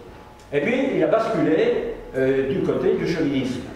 Et il a publié un journal qui s'appelait La Victoire. C'est tout un sujet. Alors lui, il avait dit avant 14, il faut planter le drapeau tricolore dans le fumier. Il avait été révoqué de ses fonctions de prof. Et alors, voilà ce qu'il... les caricatures. La France refuse des agitateurs étrangers. Tu as évoqué les réfugiés qui fuyaient le nazisme et cela. Alors vous avez une pancarte, soyez les bienvenus. Alors vous avez un brave douanier. Alors vous avez ici Salingro avec une gerbe de fleurs. Vous avez un gars qui arrive avec le poing levé. Ils viennent semer le bazar chez nous. Et alors quand on regarde le contenu du journal, Monsieur Salingro chante le Frente Populaire, ou alors ceci, une saloperie de Monsieur Salingro. Alors je vais revenir sur le mot saloperie. Et moi je n'hésite pas, tant pis si ça déplaît, à faire le joint avec ce que je vois aujourd'hui. Moi quand je vois des papillons, je n'ai jamais collé une affiche de ma vie, mais j'en ai décollé quelques-unes. Ça paraît curieux pour quelqu'un qui a été sur moi. Je n'ai jamais collé d'affiche. Bon. Voilà un papillon du syndicat Sud. Les conneries, ça suffit. Eh bien, moi, je fais le parallèle avec les calomnies qui ont frappé Saint-Lambert. Qu'est-ce que c'est que cette histoire de jeu de mots absolument bête et méchant. Et ça encourage à l'escalade de la violence. Alors, Quétrix en était l'habitude. Il avait créé la tribune des contribuables, scandales municipaux sur scandales municipaux, l'incendie du casino municipal. Alors, les moutons ne veulent plus être du rat, enfin, etc. Bon, il a été de ceux qui ont encouragé l'escalade de la violence. Mais cette escalade... Pardon? Oui, quand je vois ce qui se passe aujourd'hui, je vais aller plus vite que... parce que... L'humanité, samedi 28 mai, Monsieur Hollande s'interroge comme Pierre de la place qu'il laissera dans l'histoire. Gageons que ce sera celle d'une trace douteuse sur un slip sale. Personne ne bouge. Personne ne réagit. J'espère que la députée de Besançon, qui écrit dans l'Humanité, saura dire quand même, je ne suis pas solidaire de pareils agissements. Et puis bon, ça continue.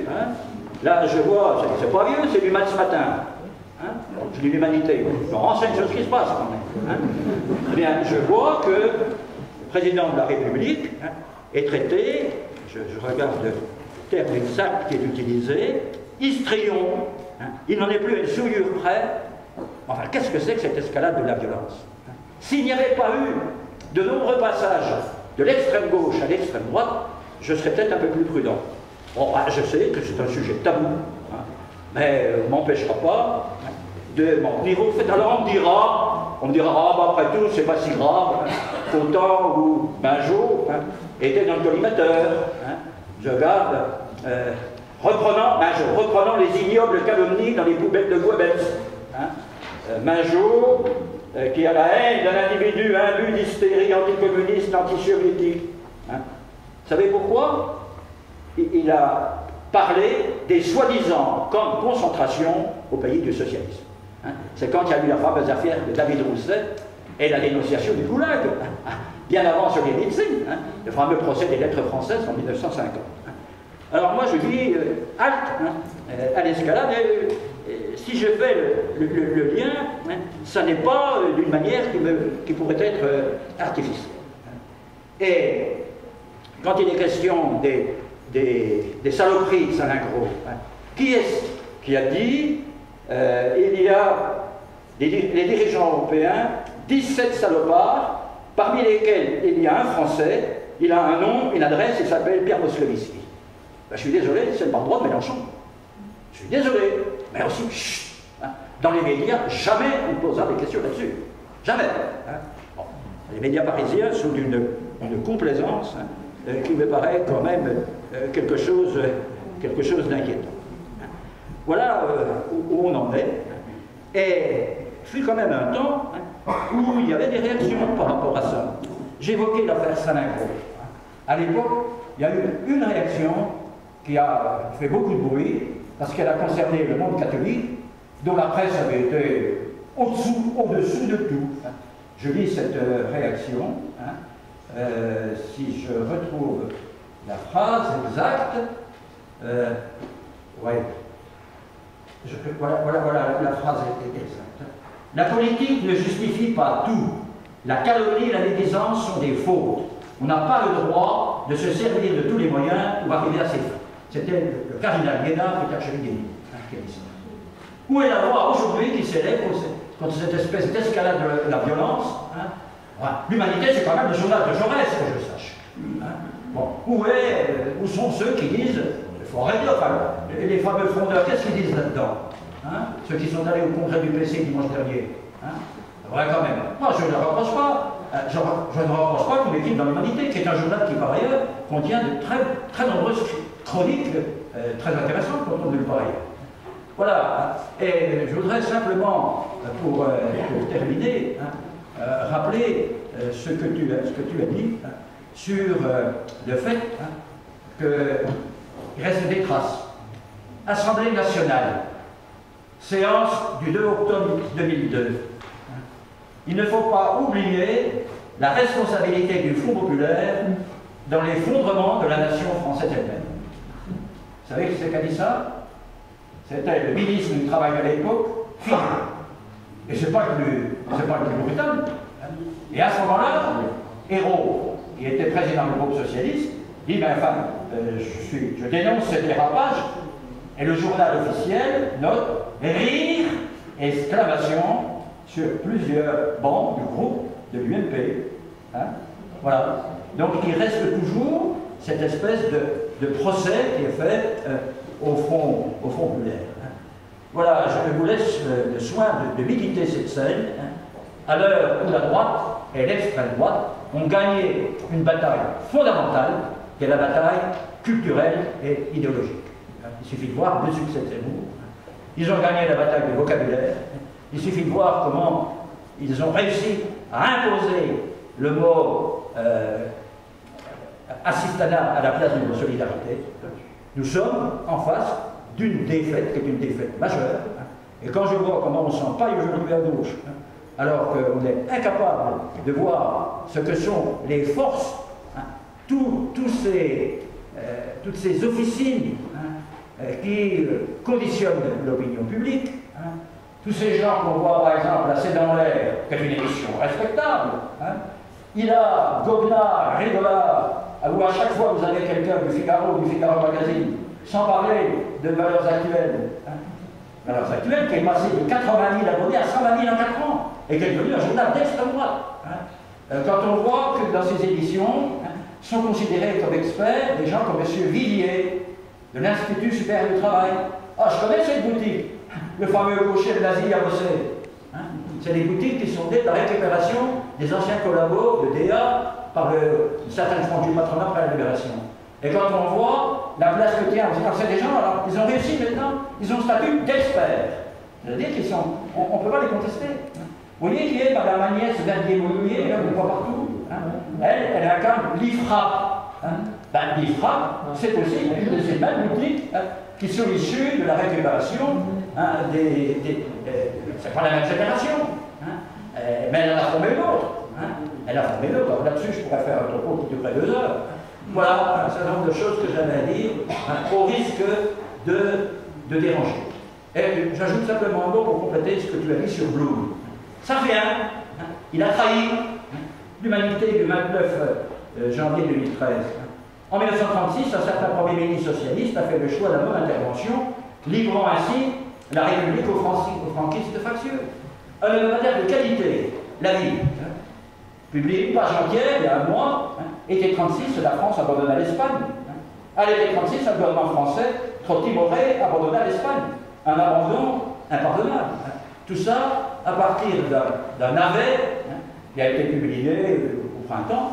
Or, il se trouve que là à côté, j'ai eu l'honneur de recevoir Georges Sempron, grand écrivain, grand résistant, grand dirigeant du parti espagnol.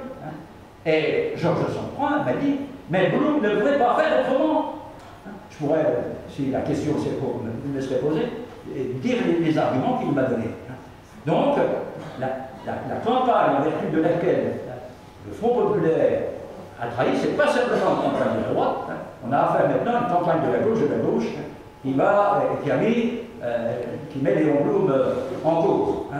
Et voilà la manchette d'un de ces journaux qui ont été anti-Front populaire, c'est le Courrier de la Montagne.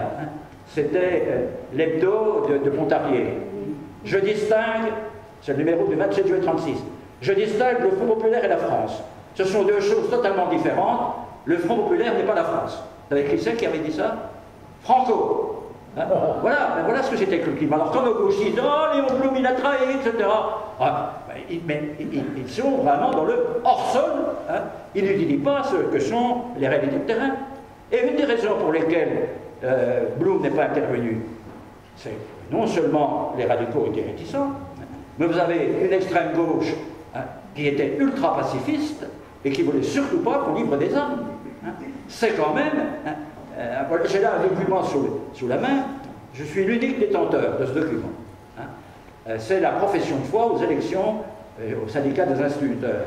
Hein. Il faut dénoncer, en 38, hein, il faut dénoncer les mesures matérielles, idéologiques ou psychologiques de préparation au massacre, dénoncer la défense nationale en régime capitaliste, la croisade des démocraties contre le fascisme. Après Munich, hein. Une minorité révolutionnaire se doit de dénoncer aussi bien la dictature fasciste que la démocratie bourgeoise. Ben moi je suis désolé. Hein. J'ai quand même eu l'occasion de dire aux gens qui, paraît-il, encadrent Nuit debout à Besançon. Écoutez, il n'y a pas si longtemps, hein, vous distribuez des tracts, hein, de l'argent pour les facs et les lycées, pas pour les flics et pour l'armée. Hein. Bon, bah, je passe pour un vieux con, mais je m'en fous. Merci. Je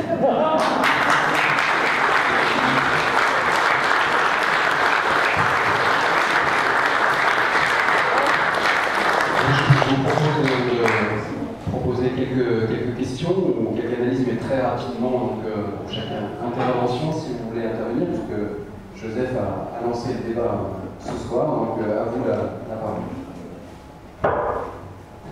Oui, je pensais que ce soir, on allait évoquer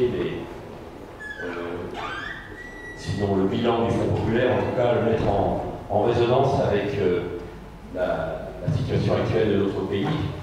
Néanmoins, c'est évidemment tout à fait intéressant d'avoir ces éclaircissements. Alors, je voulais tout simplement dire deux choses qui n'ont pas été évoquées ce soir, mais qui me paraissent, je suis évidemment, je ne suis pas historien, donc je suis moins compétent que vous, mais qui me paraissent finalement ce qui est peut-être le plus important du Front populaire et ce qui explique pourquoi beaucoup dans l'imaginaire collectif, ça reste.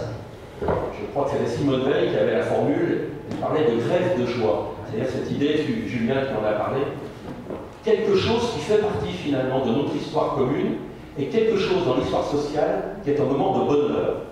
Et il me semble qu'il y a deux choses qui pour moi fait écho avec la situation actuelle et que vous n'avez pas évoqué, peut-être parce que vous avez fait le choix d'aborder l'aspect institutionnel politique.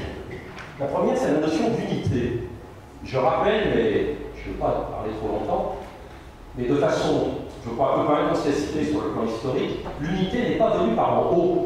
L'unité en 1936, elle est arrivée d'ailleurs en février 1934, la manifestation de février 1934, où à la grande surprise, le Parti communiste, qui avait à l'époque, tu l'as rappelé, était le slogan classe contre classe, avait demandé à ses militants d'aller à la manif organisée par les SFIO, et il avait mis des orateurs tous les 50 mètres pour essayer de...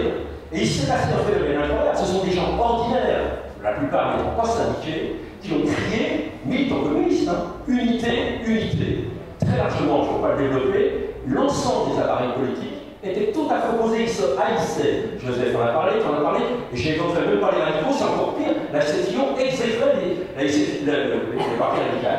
Donc, premier truc, l'unité, et là, il faut qu'on y réfléchisse. Elle n'est pas venue par en haut, elle n'est pas venue par les appareils, elle est venue par ce qu'on appelait à l'époque le peuple, en particulier le peuple ouvrier. Ils avaient ça, je pense, en tout cas c'est une de mes hypothèses, la gauche, elle est d'abord forte quand elle part du peuple et son unité. Deuxième idée qui n'a pas été évoquée, c'est la relation entre la politique institutionnelle, gouvernementale, évidemment, je partage tout ce qui a été dit, évidemment, sur ces acquis, sur la relation entre le gouvernement, l'action institutionnelle, politique au sommet, et le mouvement social. On en a peu parlé. C'est un truc incroyable. Il y a eu 2 millions de grévistes. Il y a eu 2 millions de grévistes. Il y a eu une invention, il y a eu 12 000 grèves. Pas de 10 000. Et 12 000 grèves, dont 9 000 on a inventé l'occupation festive sur place, pour éviter évidemment le local. On a eu un mouvement qui s'est construit, qui a duré. On a oublié de dire, on parle, le souvenir que vous demandez dans la rue, c'est quoi le Front populaire?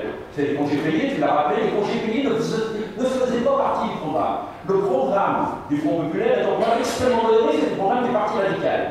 C'est parce que ce qui a été obtenu, ça a été obtenu essentiellement par le mouvement social, mais avec cette intelligence, cette articulation extrêmement forte dont tu as parlé, c'est-à-dire le gouvernement, ne traitait pas le mouvement social de voyous ou de fractures, je ne sais pas quoi, irrémédiables. Ils étaient à l'écoute de ce qui se passait dans la société. Mais il y a eu, tu vas parler des associations, la Ligue des droits de l'homme, il y a eu une vraie articulation entre le mouvement social. Je pourrais en parler longtemps. Ça s'est passé. Tu as rappelé la phrase de Maurice Thorez. C'est Maurice Thorez qui avait demandé d'arrêter les grèves parce qu'il avait eu satisfaction. Mais il y en a qui ont continué. Les principaux acquis, ce ne sont pas des acquis qui étaient dans le programme, ce sont des acquis parce que, en particulier la classe ouvrière, unie, les a obtenus. Dernière chose, je ne vais pas manger, il y a eu des erreurs. Je ne suis pas tout à fait d'accord avec toi, Julien. Je pense que dans les choses qui ont encore une incidence pour nous, et le grand, on ne parle pas, c'était le problème de la politique coloniale. Certes, il y a eu une tentative sur l'Algérie, n'oublions pas quand même, parce que dans les débats qui existent encore en France, hein, pour les taxes après le communautarisme, je ne sais pas quoi, c'est très étrange que la gauche, comme sur la question des femmes, parce que les femmes ne votaient pas à l'époque, très étrangement, on oubliait qu'on avait les colonies.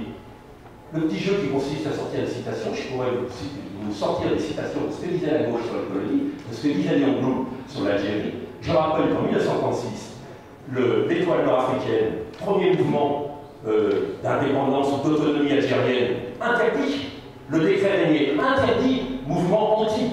Tout ce qui était anti-français dans les colonies, c'est-à-dire qu'il y a eu aussi des choses, on ne va pas faire de l'anachronisme, mais des choses qu'à l'époque, on ne comprenait pas et qui ont encore une incidence. Donc il y a eu évidemment, mais je voudrais simplement apporter ces petites remarques. Dernier petit détail qui est extrêmement important, parce que ça n'a pas été évoqué, l'unité est venue de la base.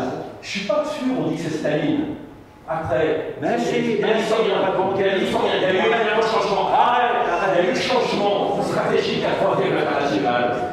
On pense, on ne saura pas, mais je pense qu'il faut oublier que ce sont les communistes qui ont demandé les socialistes sur le programme pour faire venir les radicaux. Ouais. Voilà. Alors, simplement, je voudrais apporter quelques précisions. Julien a évoqué quantité de choses. Moi, ce qui m'a le plus frappé, parce que j'en ai bénéficié, ce sont les réformes de Janzé. Je ne dirai qu'une chose à propos de Janzé. Il a été question, ces jours-ci, de l'enseignement de l'arabe.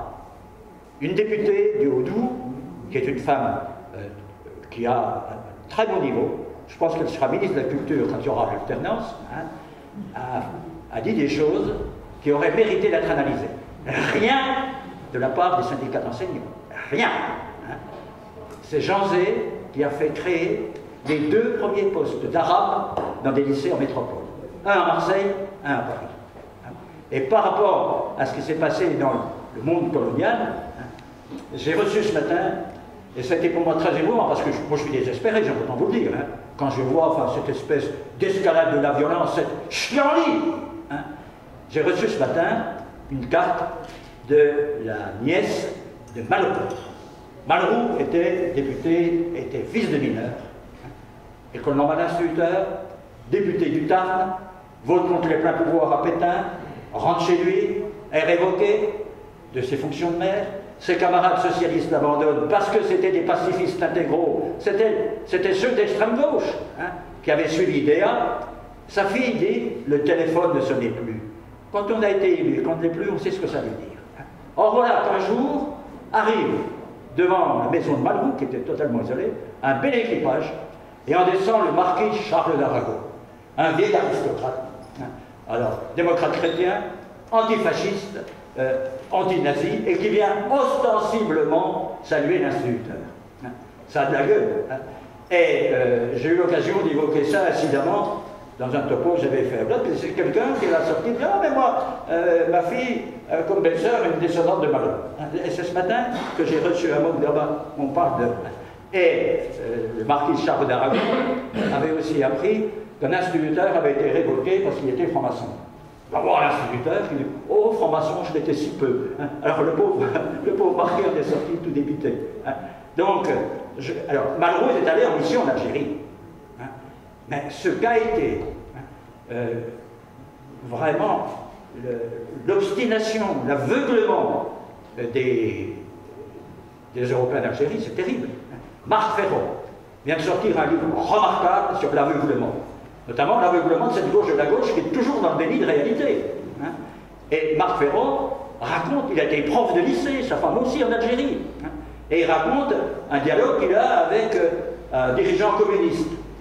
Et alors, il s'engueulait un peu. Ah, les dirigeants communistes, tu comprends pas, hein? Même ma mauresque comprendrait. Ça veut dire l'employé de maison qui était indigène. Vous voyez ce que ça suppose? Mais il n'y avait pas moyen de faire bouger. Il y avait un projet de créer 40 000 électeurs parmi ceux les rares musulmans qui avaient réussi à acquérir des diplômes. Hein. Mais ça a été d'une violence inouïe, hein, cette histoire des fonds populaires. Il y a un autre aspect hein, qu'on n'a peut-être pas évoqué. Hein. Moi, quand je dis que je suis désespéré, je considère que les médias de service public, ici, donnent dans le lepéno-gauchisme. Nous sommes là. Si nous sortions dans cette cour à gueuler des slogans débiles, il viendrait. Hein. Et moi, ce que je vous demande, hein, c'est de leur poser la question. Par exemple, ceux qui sont en sommet ici, France Bleu, pourquoi vous n'annoncez pas ce qu'on a fait ce soir? Pourquoi vous ne le couvrez pas? Je vous en supplie, faites-le. Parce qu'ils font du sale boulot. Hein. L'incident, c'est l'événement. L'événement, c'est l'incident. Ben, vous savez, je suis heureux de plus être prof. Hein, parce que quand on forme les jeunes dans un tel climat, ben, je comprends que ça soit un petit peu la débandade. Mais je le dis, hein, alors moi, une boycott, bon, après tout, ça m'honore. Hein, mais j'aimerais bien hein, pas être tout seul. Hein, dites-le. Hein. Et, justement, sous le Front populaire, il y a eu toute une démocratisation des radios, avec élection des conseils d'administration, par ceux qui avaient un récepteur, il y avait, je crois, 1 million de récepteurs en France à l'époque. Hein. C'est aussi une dimension de Janzé. Hein. Et quand Janzé a été panthéonisé, et qu'il y a eu une campagne dégueulasse, hein, menée notamment par l'Union nationale des combattants, dans le Doubs, c'est 43 sections, hein, c'est 4000 adhérents. Hein. Eh bien, les syndicats d'enseignants, à part le SGEN, hein, n'ont rien dit. Hein. Il aurait dû y avoir quand même un minimum de solidarité hein, par rapport à Janzé. Il y a 3 députés hein, qui ont déposé une question écrite pour dénoncer le scandale de la panthéonisation de Janzé. Il y a Racheline, le 3 parlementaires, Racheline, le sénateur maire de Fréjus. Il y a le fameux Bompard, et il y a un gars qui s'appelle le Chrétien, qui est le successeur de Boutin, qui est candidat à la primaire de droite. Rien, aucune réaction. Il y a encore 20 ans, et là je vois 2 vieux instituteurs, vous auriez vu le Comité national d'action laïque, vous auriez vu la Ligue de l'enseignement, hein, vous auriez vu enfin, toutes les organisations qui tournent autour de l'école publique, qui auraient quand même eu à cœur et à honneur de défendre la mémoire de Janzé. Rien. Il n'y a plus rien. Ah, pour avoir des pancartes et gueuler des slogans, ça, on est là. Oh.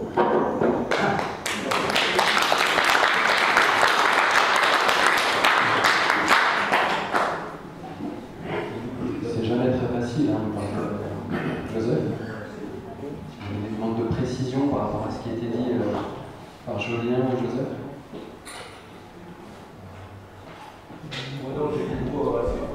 Est-ce que tu envisages un styliste pour faire une nouvelle union de la gauche? Est-ce